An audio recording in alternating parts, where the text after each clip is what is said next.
And the mobs will not succeed. The people that are causing the problem are professional agitators, they're insurrectionists, they're bad people, they should be in jail. The peaceful transfer of power, the cornerstone of American democracy, seemed a highly abstract concept today. As Trump supporters clashed with police as they tried, and succeeded, to storm the Congress, where America's elected leaders had gathered to certify the election victory of Joe Biden. Earlier, in a rally outside the White House, Donald Trump encouraged his loyal base to fight to overturn the result of this bitterly contested election. We're going to walk down to the Capitol. First, we have a list of pardons and commutations relating to events that occurred on January 6, 2021. Okay, and how many people is this? I think this order will apply to approximately 1,500 people, sir. So this is January 6th, and these are the hostages. Approximately 1,500 for a pardon. Yes. Full pardon. Yes. Full pardon. So this was not a mob, this was Trump supporters, which as soon as he got into the presidency, he pardoned every one of them. Now they're suing the federal government to see if they can get some money back. Okay, does this sound, I don't know, is this really right? Does this make any sense at all? Well, now I'm going to take you back to a long time ago. I was in my 20s, Kent State. Now remember, before I start this out, Donald Trump immediately sends in the National Guard. I'm going to give you a quote from Tim Walz on Minneapolis when they had their riots over George Floyd. And I feel we had no choice.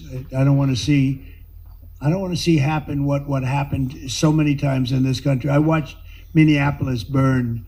Look at what happened in so many different parts of California. You take a look at what happened in San Diego. There's so many different places where we let it burn. We want to be politically correct. We wanted to be nice. We want to be nice to the criminal. And what you're doing is destroying the fabric of our life in this country. But Trump immediately wants to send in the National Guard. These guys do not know what they're doing. And I want you to look at this thing from Kent State, and we'll talk about it a little bit afterwards, of what happens when you have people that don't know how to deal with crowds. Watch this.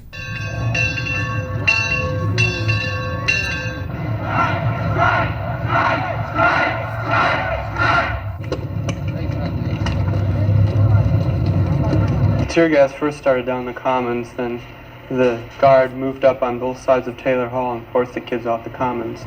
Then one group, I don't know how many there were, 50 maybe, perhaps more, perhaps less, moved down into the practice football field. After you feed them, then what will we do? Will you ask them to leave? They've got grievances, they've got demands, the demands on both sides. We have to talk. And then there were a whole lot of kids around them. A few kids were throwing sticks and stones, but that was only a handful, not more than 10, 15.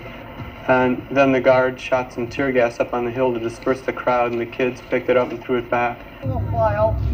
Guard will make a perimeter circle right out in here. From the right, jump speed, move out. Just start a big circle around here. You don't talk during a state of emergency, Mike. You know that. Look, Come on. I'm sorry, but We'll I don't talk want as people soon as shot. we get this I don't settled want down. people shot on this campus, just as a citizen of this campus. Who wants people All shot? right, but they're sitting quietly. Okay, will you ask them to leave? This area immediately. Leave this area immediately. And all of a sudden I heard the shooting.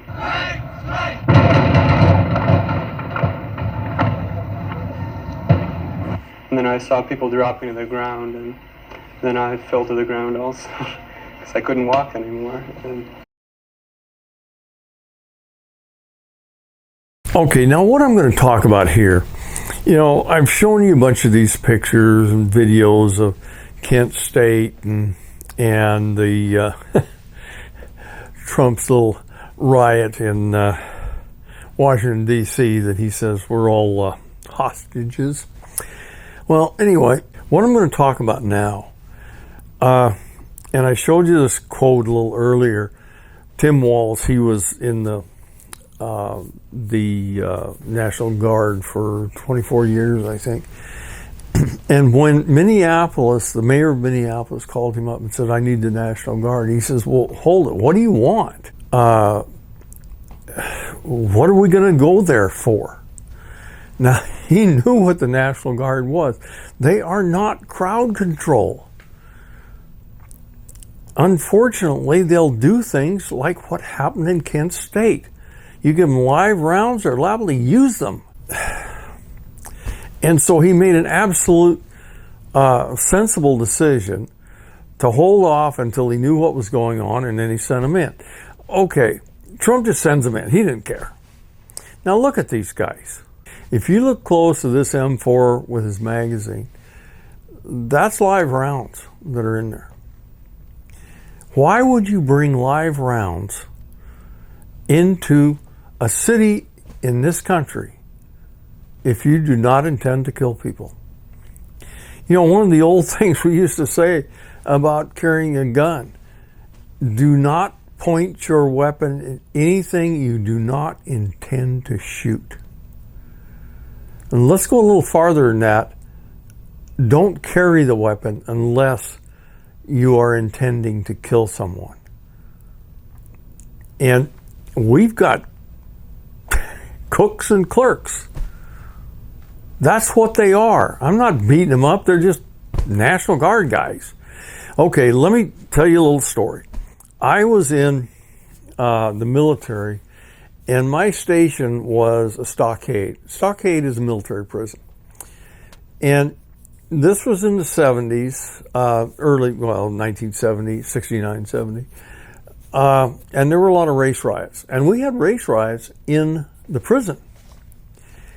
And I can remember this one time that we came, we had a riot going on inside the wire. And so everybody gets called up. I was a clerk. The cooks got called up. Everybody got called up. I mean, we had guards and stuff too, and they were all called up. But none of us had any training at all. We were just dumb GIs. And they called us up 5 times that night. And we were supposed to grab our tin pots. That was all we had, was tin pots and nightsticks.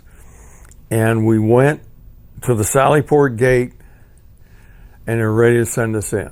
And then they sent us back. 5 times they sent us back. By the 5th time, we were really pissed. And if the CO had let us go in, people would have got hurt. They didn't send us in with M16 rifles. That's one thing they didn't do. I mean, even the guards in the towers had 12 gauge shotguns with 7.5 inch or 7.5 shot. No double aught buck or nothing like that. 7.5 inch shot or 7.5 shot. These guys are being deployed to a city of just people, citizens of their country, and you put them there with these crazy situation. You put them there with this crazy situation.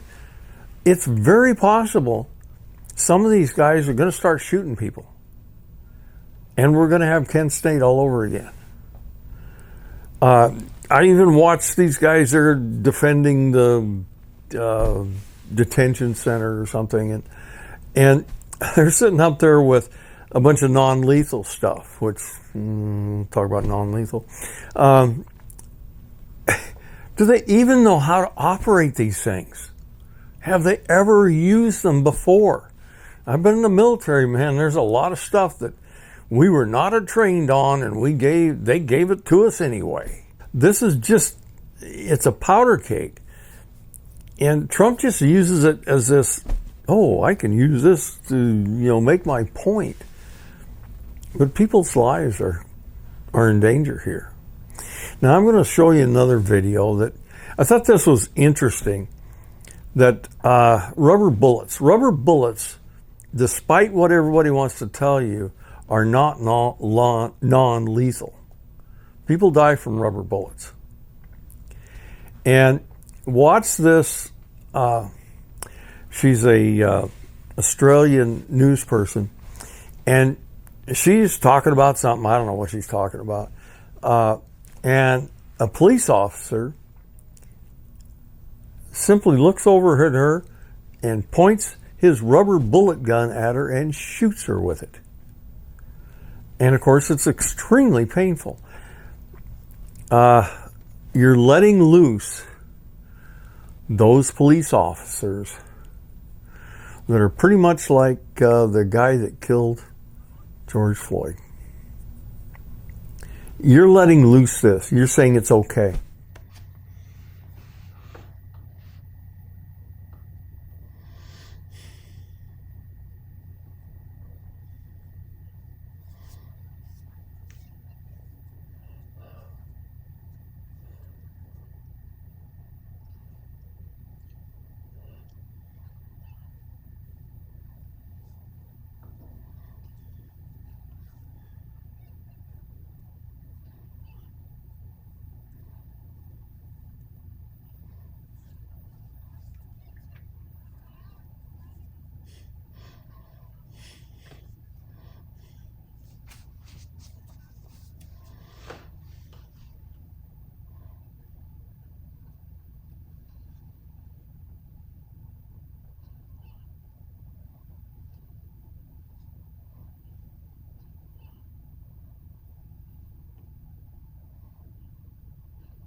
Okay, I'm going to stop here. I guess that's it on this one.